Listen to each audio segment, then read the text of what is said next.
7장 7절로부터 14절까지 있는 말씀입니다. 구약성경 1245쪽입니다.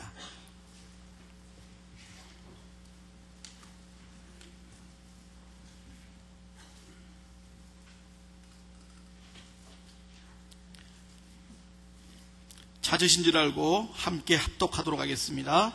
내가 밤 이상 가운데 그 다음에 본 넷째 짐승은 무섭고 놀라우며 또 극히 강하며 또 큰 천리가 있어서 먹고 부서뜨리고 그 나머지를 발로 밟았으며 이 짐승은 전에 모든 짐승과 다르고 또 10뿔이 있으므로 내가 그 뿔을 유심히 보는 중 다른 작은 뿔이 그 사이에 나더니 먼저 뿔 중에 셋이 그 앞에 뿌리까지 뽑혔으며 이 작은 뿔에는 사람의 눈 같은 눈이 있고 또 입이 있어 큰 말을 하였느니라. 내가 보았는데 왕자가 놓이고 옛적부터 항상 계시니가 자정하셨는데 그 옷은 희기가 눈 같고 그 머리털은 깨끗한 양의 털 같고 그 보좌는 불꽃이요 그 바퀴는 붙는 불이며 불이 강처럼 흘러 그 앞에서 나오며 그에게 수종하는 자는 천천히요 그 앞에 시위한 자는 만만이며 심판을 베푸는데 책들이 펴 놓였더라. 그때 내가 그 큰 말하는 작은 뿔의 목소리로 인하여 주목하여 보는 사이에 짐승이 죽임을 당하고 그 시체가 상한 바 되어 붙는 불에 던진 바 되었으며 그 남은 모든 짐승은 그 권세를 빼앗겼으니 그 생명은 보존되어 정한 시기가 이르기를 기다리게 되었더라. 내가 또 밤 이상 중에 보았는데 인자 같은 이가 하늘 구름을 타고 와서 옛적부터 항상 계신 자에게 나와 그 앞에 인도되며 그에게 권세와 영광과 나라를 주고 모든 백성과 나라들과 각 방언하는 자로 그를 섬기게 하였으니 그 권세는 영원한 권세라 옮기지 아니할 것이요 그 나라는 패하지 아니할 것이니라. 아멘.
옆에 계신 분하고 서로 인사 나누시죠. 반갑습니다. 사랑합니다.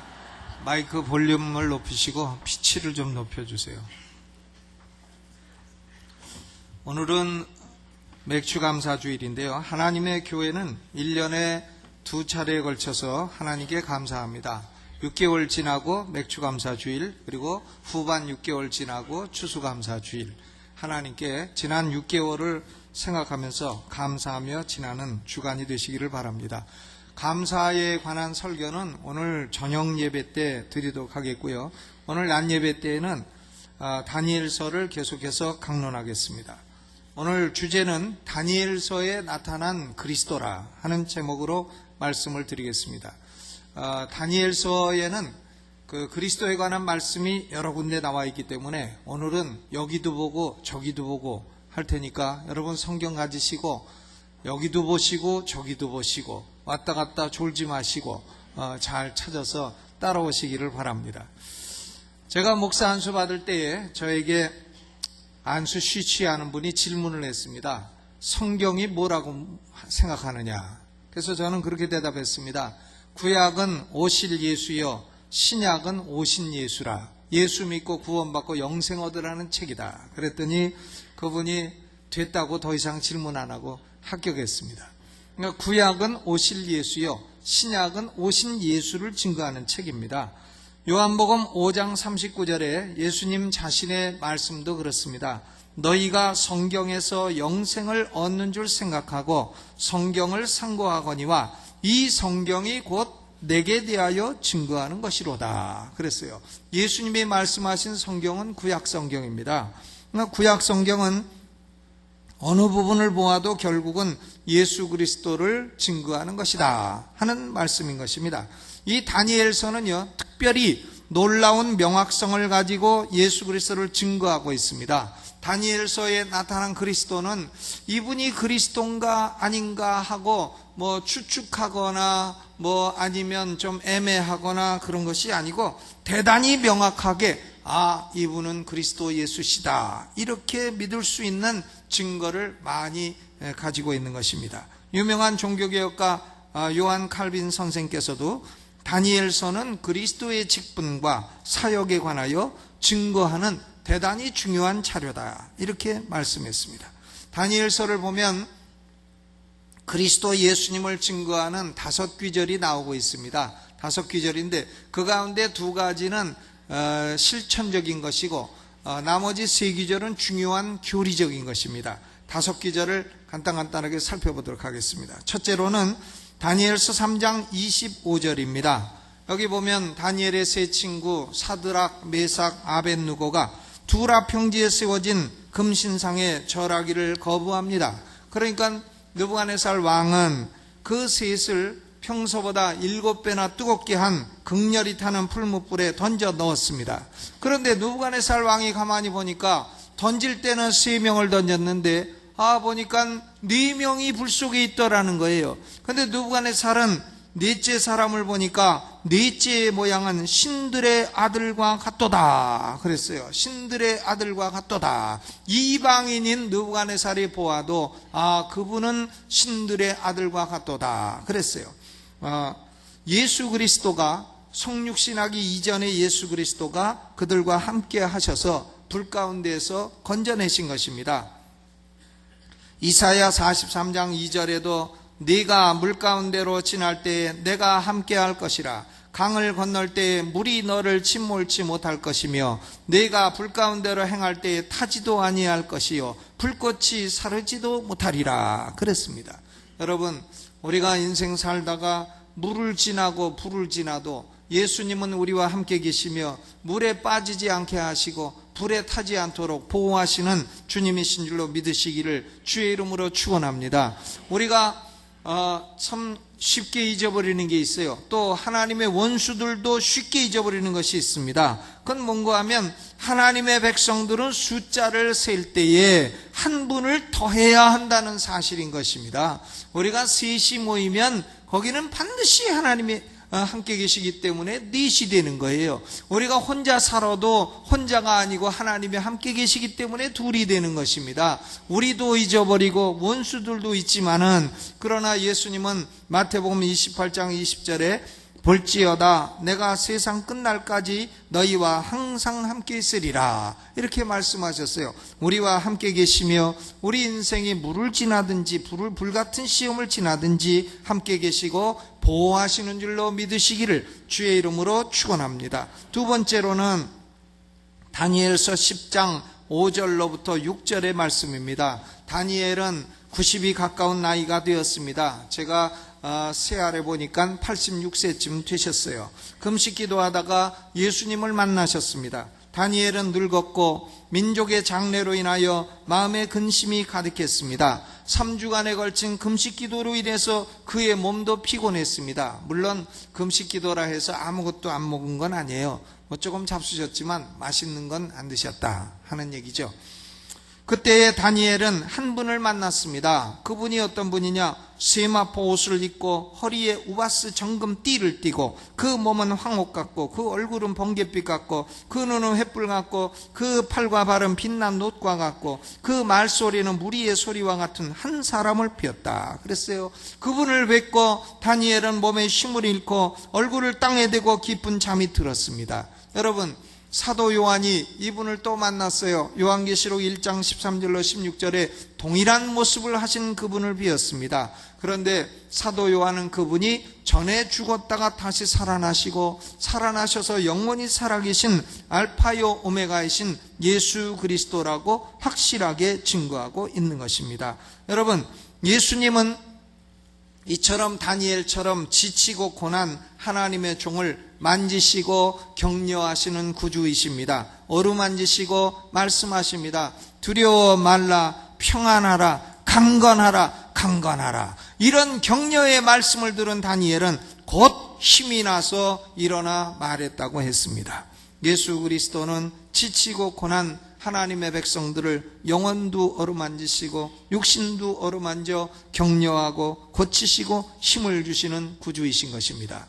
이번에 중국에 가서 우리 장로님이 여기 조금 아픈 데가 있으셔가지고 한의사 침 맞는 데 갔습니다. 근데 그 한의사가 장로님 뵈더니 장에 열이 있어서 그렇습니다 하더니 여기다 침을 3방을 탁탁탁 놓으니까 막 피가 많이 나오고서는 이렇게 부었던 것이 순식간에 탁 찌그러 붙었습니다.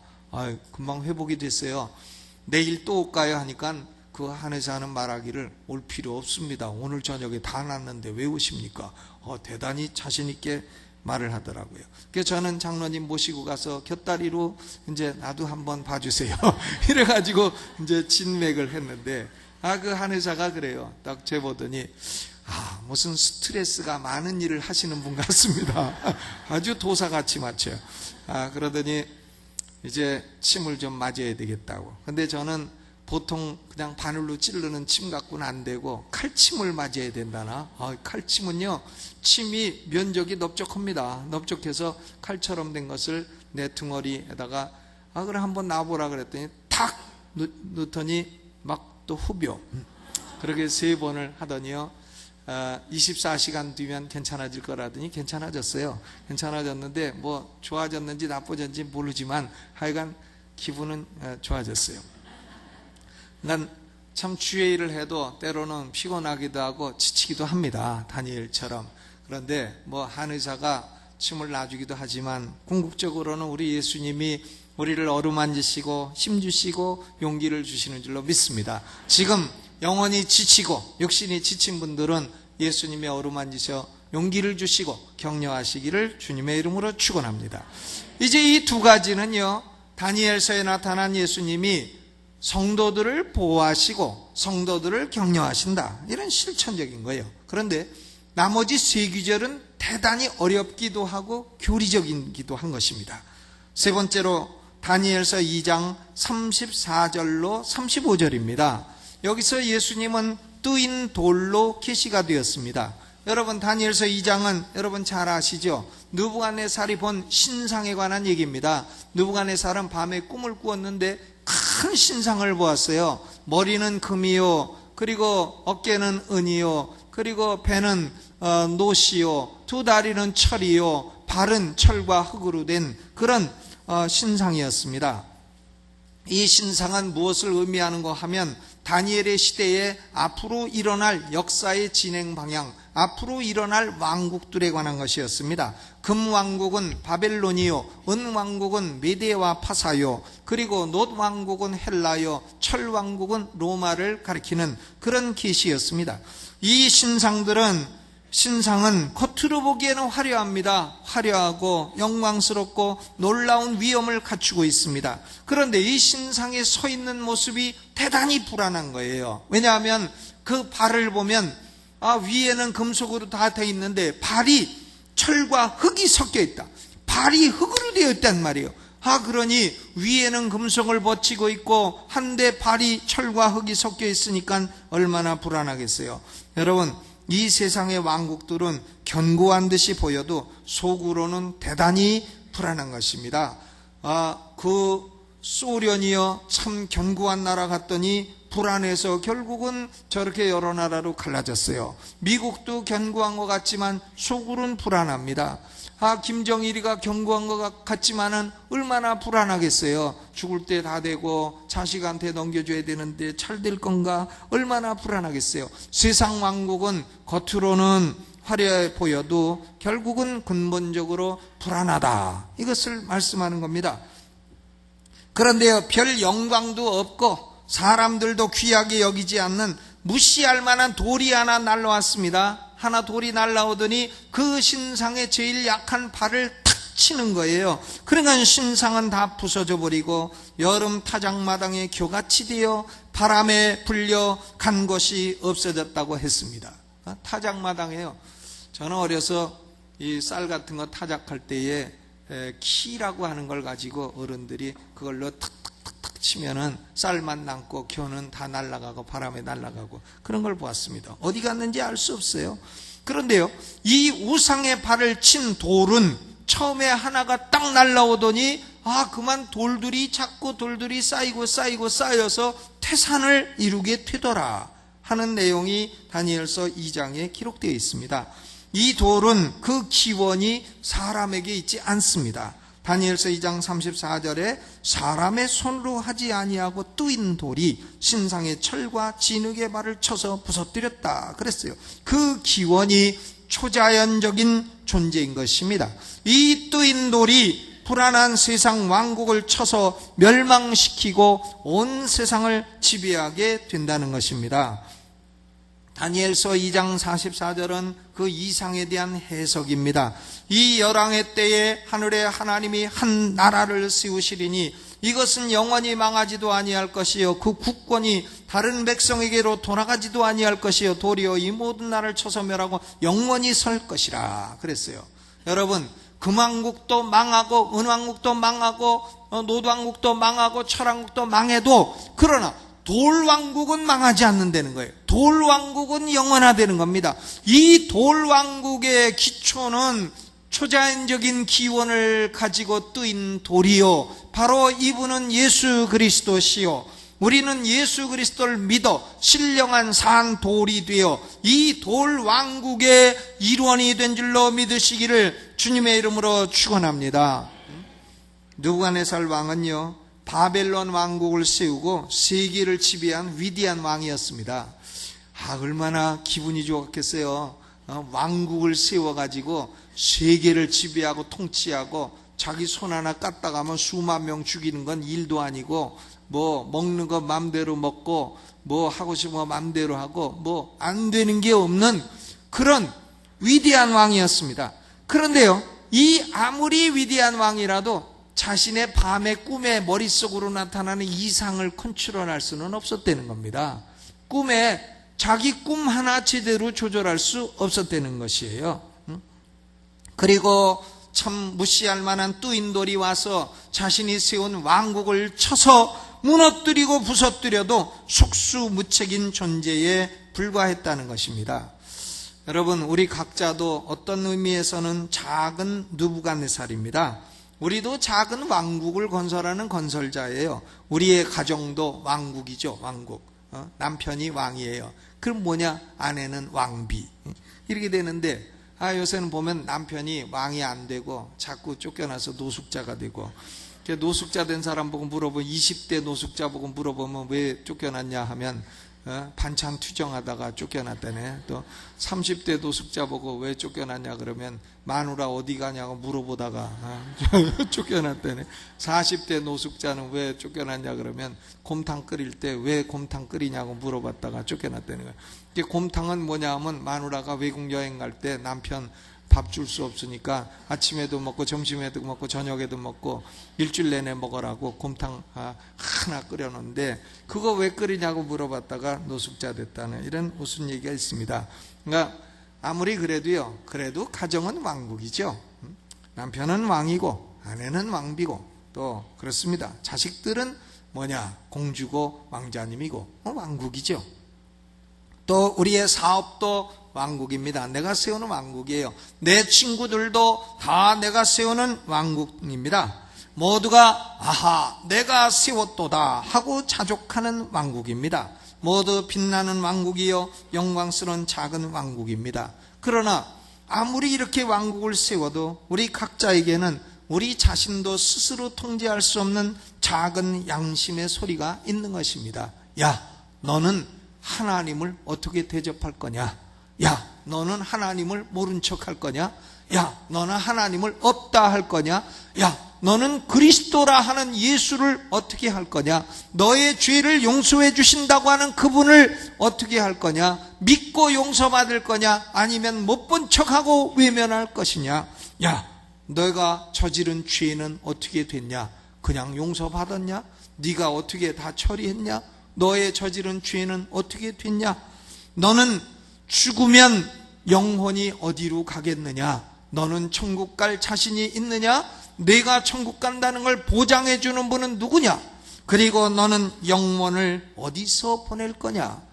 이런 작은 양심의 소리는 우리가 어쩔 수 없다 이거예요.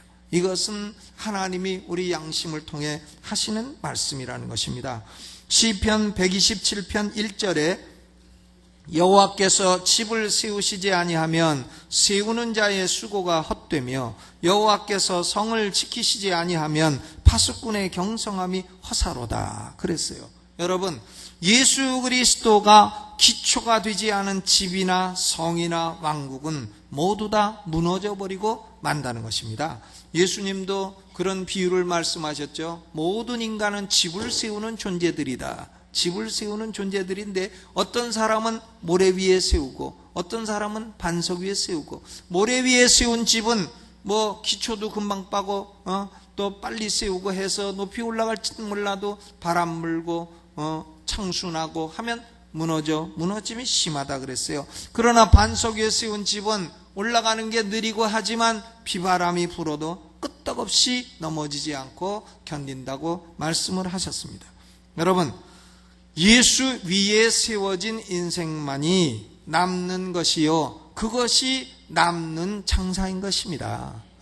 예수 없이 아무리 뭘 건설해봐도 결국은 여름 타작마당의 곁처럼 날아가 아무것도 남지 않는 인생이 된다는 것입니다. 난 그렇게 생각 안 해. 그래도요, 여러분, 죽음을 앞두고 생각해 보세요. 뭐가 남는가? 돈이 남겠습니까? 돈이 따라갑니까? 뭐 지위가 따라갑니까? 뭐 높은 자리가 따라갑니까? 뭐가 따라갑니까? 아닙니다. 예수 위에 건설한 인생만이 현세를 넘어 내세까지도 영원성을 띠는 인생이 되는 줄로 믿으시기를 주의 이름으로 축원합니다.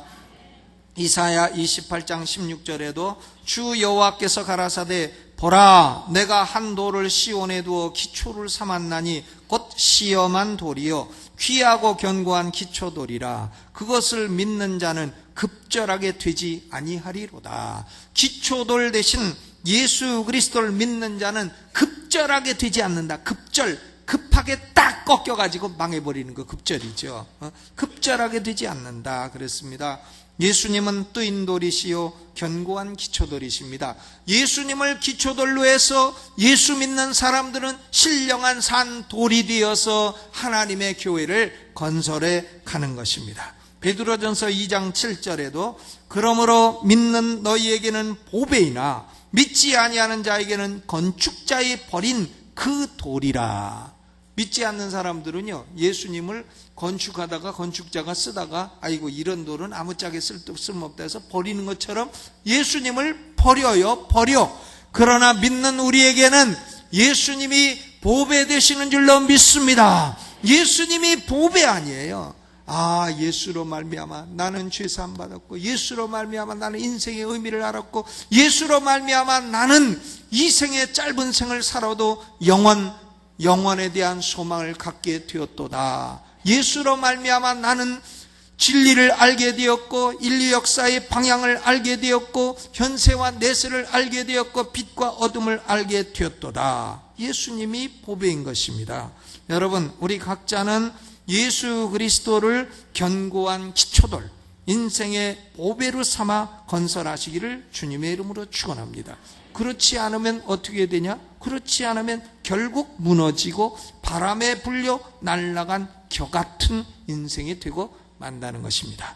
네 번째로 다니엘서 7장, 이거는 읽어보셔야 돼요. 7장 13절 14절은 대단히 어렵고 중요한 귀절입니다. 13절 14절 같이 읽어보죠. 시작. 내가 또 밤 이상 중에 보았는데 인자 같은 이가 하늘 구름을 타고 와서 옛적부터 항상 계신 자에게 나와 그 앞에 인도되매 그에게 권세와 영광과 나라를 주고 모든 백성과 나라들로 각 방언하는 자로 그를 섬기게 하였으니 그 권세는 영원한 권세라. 옮기지 아니할 것이요 그 나라는 피하지 아니할 것이라. 그랬습니다. 이 다니엘서 7장은요 하나님이 적그리스도를 심판하는 내용입니다. 심판의 날에 관한 계시예요. 7장 9절부터 내가 보았는데 왕좌가 놓이고, 왕좌가 여러 개예요. 복수입니다. 그런데 그 가운데 옛적부터 항상 계신 이가 좌정하셨다. 옛적부터 항상 계신 이는 성부 하나님입니다. 성부 하나님이 왕자들 가운데 딱 좌정하셨는데 그 옷은 희기가 눈 같고, 하나님도 백의 민족이신가 봐. 그 옷은 희기가 눈 같고 머리털은 깨끗한 양의 털 같고 그 보좌는 불꽃이요 그 바퀴는 붙는 불이며 불이 강처럼 흘러 그 앞에서 나오며 그에게 수종하는 자는 천천히요 그 앞에 시위한 자는 만만이며 심판을 베푸는데 책들이 펴 놓였더라. 성부 하나님이 보좌에 딱 앉으시는데 천천만만의 천사들이 보좌를 하고 있고, 얼마나 영광스러운 모습입니까? 그런데 하나님이 심판하시는 거예요. 그러니까 누구를 심판하시냐 보니까 거기 10절로 12절에 작은 뿔, 적그리스도의 상징인 작은 뿔을 심판하고, 작은 뿔이 나오게 된 짐승, 세상 정권, 세상 왕국을 심판하는 거예요. 심판합니다. 적그리스도도 망하고 그리고 세상도 망하고 심판을 받는 거예요. 이 심판의 날에 또 보았는데 인자 같은 이가, 인자는 예수님이 제일 좋아하는 용어입니다. Son of Man. 인자 같은 이가, 아니 왜 인자라고 하지 인자 같은 이라고 했느냐? 성육신학이 이전의 용어이기 때문에 그렇다고 칼빈 선생이 해석을 했습니다. 그러니까 성육신하신 이후에는 그냥 인자라고 했는데 그 이전에는 인자 같은 이라 이렇게 표현했다는 거예요. 그러니까 하늘 구름을 타고 와서 옛적부터 항상 계신 자에게 나와, 하늘 구름을 타고 성부 하나님 앞에 나와 그 앞에 인도됨에 성부 하나님이 성자 예수님에게 권세와 영광과 나라를 주었다. 권세와 영광과 하나님 나라를 주었다. 그리고 모든 백성과 나라들과 각 방언하는 자로 그를 섬기게 하였으니 그 권세는 영원한 권세라. 옮기지 아니할 것이요 그 나라는 피하지 아니할 것이라. 그랬습니다. 여러분, 성부 하나님이요 성자 예수님에게 권세와 영광과 나라를 주셨어요. 그래서 각 방언하는 사람들이 예수 그리스도를 경배하게 되었습니다. 섬기게 되었다 이거예요. 예배하게 되었다. 예수 그리스도를 예배의 대상으로 삼게 됐다. 이건 뭘 말하냐면 유대인들은 예배의 대상은 하나님 한 분이라고 생각했어요. 그러니까 예수 그리스도가 열방의 예배 대상이 되었다 하는 것은 예수 그리스도의 신성을 말하는 것입니다. 예수님은 하나님이시라. 예수님은 삼위 하나님 가운데 제2위 하나님이시라 하는 것을 말하는 것입니다. 예수님의 신성을 말하고 예수님은 성부 하나님으로부터 권세와 영광과 나라를 받게 되었다 하는 겁니다. 여러분, 하늘과 땅의 모든 권세는 누가 쥐고 계신지 압니까? 예수님이 딱 쥐고 계신 거예요.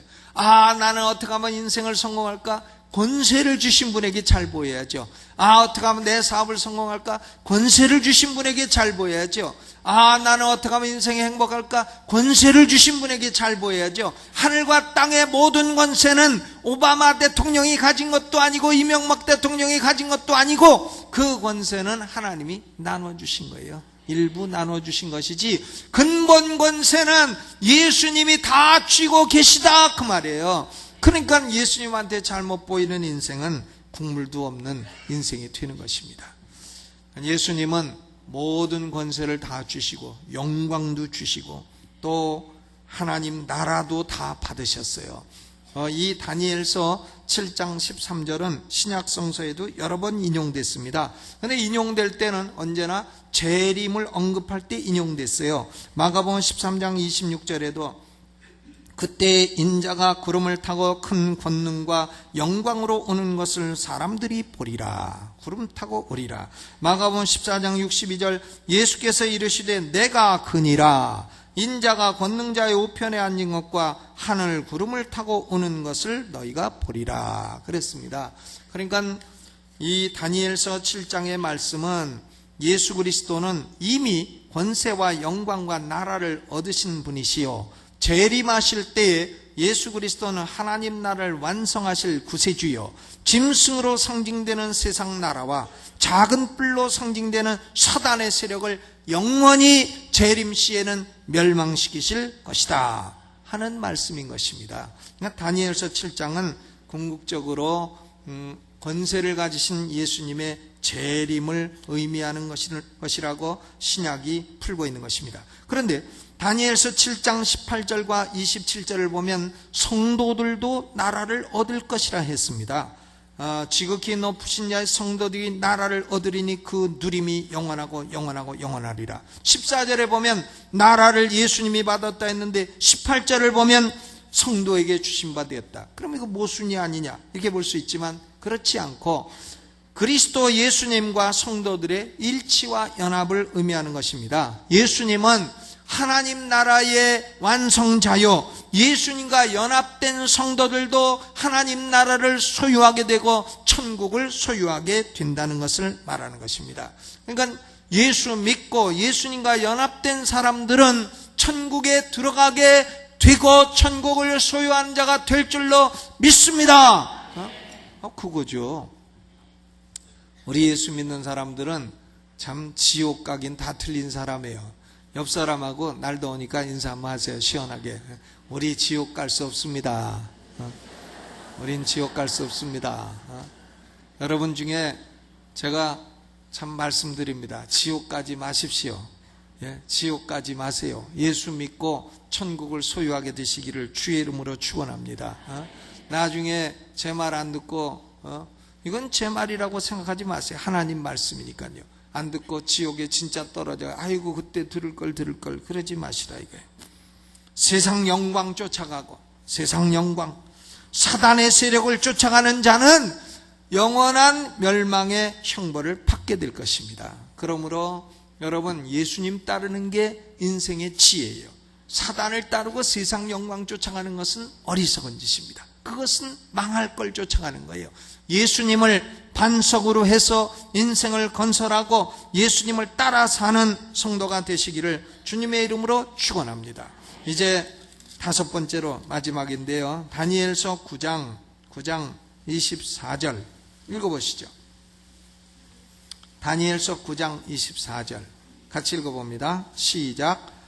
내 백성과 내 거룩한 성을 위하여 70일에로 기한을 정하였나니 허물이 마치며 죄가 끝나며 죄악이 영속되며 영원한 의가 드러나며 이상과 예언이 응하며 또 지극히 거룩한 자가 기름 부음을 받으리라 그랬어요.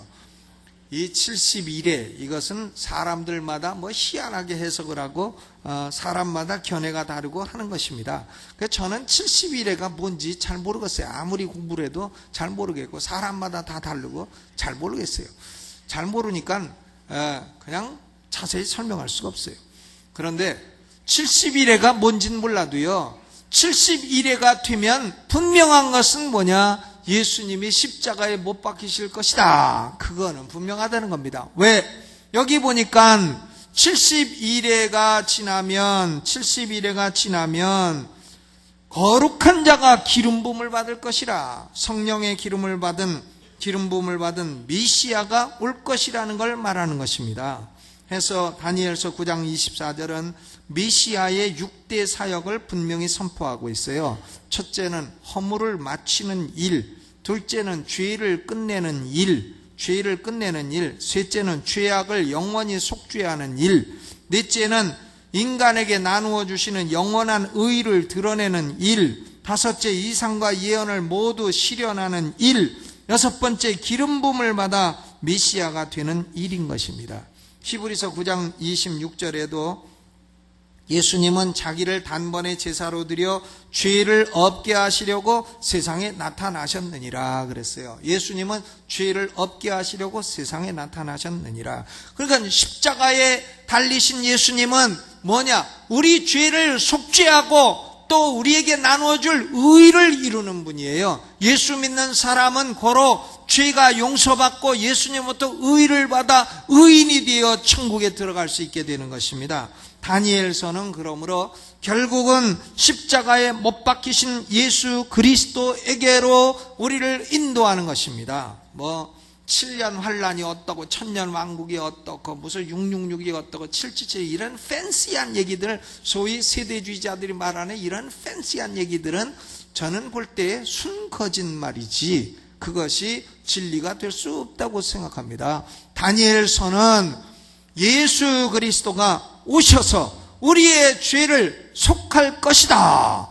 예수 그리스도가 오셔서 예수 그리스도의 초림의 목적은 뭐냐 하면 우리의 죄악을 속하는 것이고, 예수 그리스도의 재림의 목적은 뭐냐? 사단의 세력을 심판하고 하나님 나라를 완성하는 것이다. 이걸 말하고 있는 거예요. 초림은 속죄요 재림은 심판이라. 그러면 초림과 재림 사이는 무슨 일을 하시느냐? 예수님이 뚜인 돌 기초돌이 되셔서 신령한 산 돌들을 모아 태산을 이루는 작업을 하시는 거예요. 복음 전파를 하시고 하나님 나라를 확장하시고 천국을 완성하는 일을 하시는 줄로 믿습니다. 이 가운데서 예수님은 성도를 보호하시고 위로하시며 궁극적으로 천국을 소유하게 하시는 것입니다. 그러므로요, 우리는 예수님을 삶의 기초로 삼아야 돼요. 예수 믿어야 됩니다. 예수를 안 믿는 인생은 가련한 인생이에요. 불쌍한 인생입니다. 이 세상에서 출세했다고요? 가련합니다. 그래도요. 높아졌다고요? 가련해요. 또 부자가 됐다고요? 불쌍합니다. 가련해요. 왜?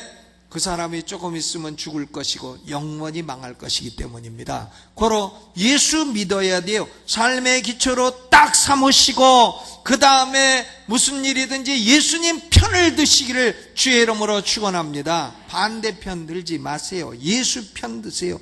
예수님을 삶의 중심에 딱 두고, 그리고 예수님을 중심에 두고 예수를 사랑하고 자랑하는 성도들이 되시기를 주님의 이름으로 축원합니다. 여러분, 우리가 살면서 예수님을 위해서 조금이라도 수고한 것은요, 여기 보니까 책에 다 기록됐다가 있잖아요. 하나님이 책 갖고 심판하지 그냥 심판하지 않아요.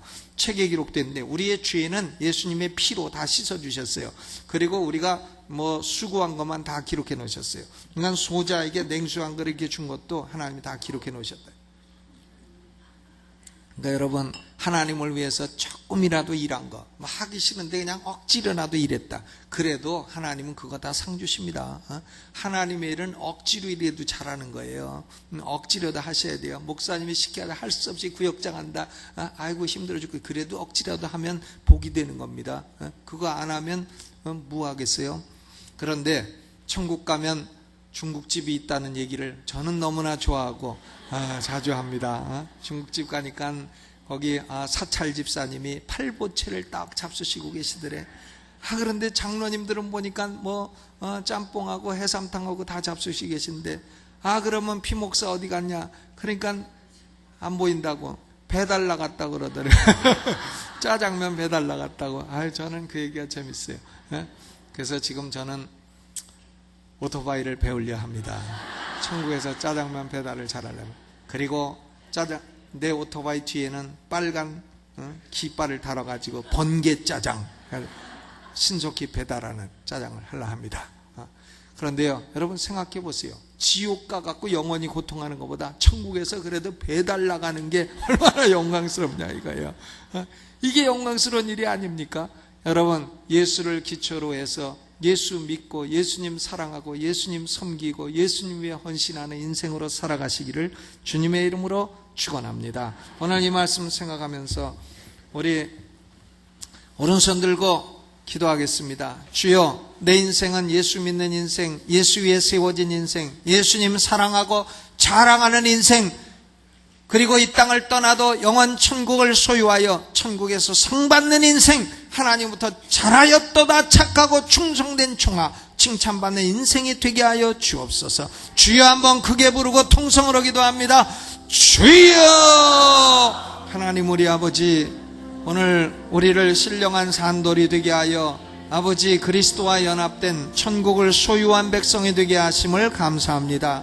하나님, 이 다니엘서의 주전 6세기에 기록된 이 놀라운 책에 아버지 이처럼 그리스도에 대하여 명확하게 계시하고 있는 것이 참으로 놀랍습니다. 그리스도 예수를 반석으로 하여 예수 위의 인생을 건설하고, 그리고 예수님을 사랑하고 자랑하고 충성하며 신실한 예수 그리스도의 종이 되어 하나님의 보호와 경력 가운데 살아가는 우리가 되게 하여 주옵소서. 이 땅을 떠나도 하나님 천국에서 하나님의 큰 상을 받는 우리의 인생이 되게 하여 주옵소서. 예수님의 이름으로 기도하옵나이다.